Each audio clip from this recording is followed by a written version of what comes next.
বিশ্ব রেকর্ড করতে একটানা দাঁড়িয়ে থেকে প্রিয়জনকে চুমু দেওয়ার প্রতিযোগিতা, জিতলেই মিলবে ডলার ও হীরার আংটি। আর তাই ঠোঁটে ঠোঁট লাগিয়ে রেখেছেন তরুণ থেকে বৃদ্ধ সহ প্রায় 9 দম্পতি। রেকর্ডের শর্তানুযায়ী খাবার, পানি, এমনকি বিশ্রামেরও সুযোগ নেই। কোনো কিছুতে হেলান দিয়ে নয়, সোজা দাঁড়িয়ে থাকতে হবে ঠোঁটে ঠোঁট লাগিয়ে। এমনকি টয়লেটে গেলেও যেতে হবে চুমুরত অবস্থায়। 1 সেকেন্ডের জন্য ঠোঁট আলাদা হলে বাদ পড়বেন খেলা থেকে। এভাবে 1-2 ঘন্টা নয়, ঠোঁটে ঠোঁট রেখে কাটিয়ে দিয়েছেন টানা 58 ঘন্টা, যা প্রায় 3 দিন।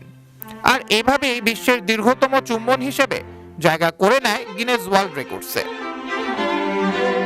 থাইল্যান্ডের জনপ্রিয় সমুদ্র সৈকত শহর পাতায়ায় ভালোবাসা দিবসের আগে এমনই এক ব্যতিক্রমী প্রতিযোগিতার আয়োজন করা হয়, যেখানে অংশগ্রহণকারী দম্পতিদের কেউ কেউ এই চ্যালেঞ্জকে ভালোবাসার পরীক্ষা হিসেবে বেছে নিয়েছেন।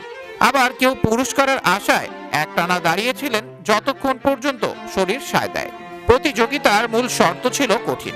চুম্বনের মুহূর্তেই কোনোভাবেই শরীর আলাদা করা যাবে না, বিশ্রাম নেই, ঘুমানোর সুযোগও নেই, এমনকি খাবার খাওয়ার সময়ও নেই।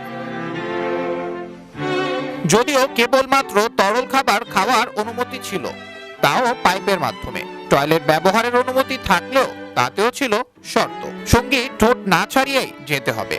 তবে এমন কঠিন শর্ত মেনে প্রতিযোগিতায় বিজয়ী হন এক্কাচাই ও লাক্সানা তিরানারাত দম্পতি। তারা টানা 58 ঘন্টা 35 মিনিট 58 সেকেন্ড চুমু দিয়ে গিনেস ওয়ার্ল্ড রেকর্ডসে নাম লিখিয়েছেন।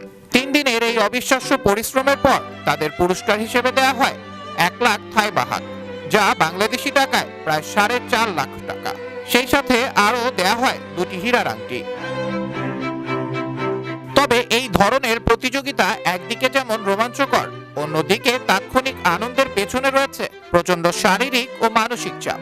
দীর্ঘক্ষণ দাঁড়িয়ে থাকা, খাবার না খাওয়া, বিশ্রামের অভাবে অনেক প্রতিযোগী অসুস্থ হয়ে পড়ে, এমনকি অচেতন হওয়ার ঘটনাও ঘটেছে। স্বাস্থ্যের জন্য বিপজ্জনক হওয়ায় গিনেস কর্তৃপক্ষ 2013 সালে এ রেকর্ড বন্ধ করে দেয়। তবুও এক্কাচাই ও লাক্সানা দম্পতির এ চুম্বন ইতিহাসের পাতায় ঠাঁই পেয়েছে। ভালোবাসার গভীরতা দ্বারা শুধু অনুভবই করেননি, সেটি যেন বিশ্ববাসীর কাছে প্রমাণও করেছে। আবরার আহমেদ বাহি, বিশ্ব বাংলা 24 বিনোদন ডেস্ক।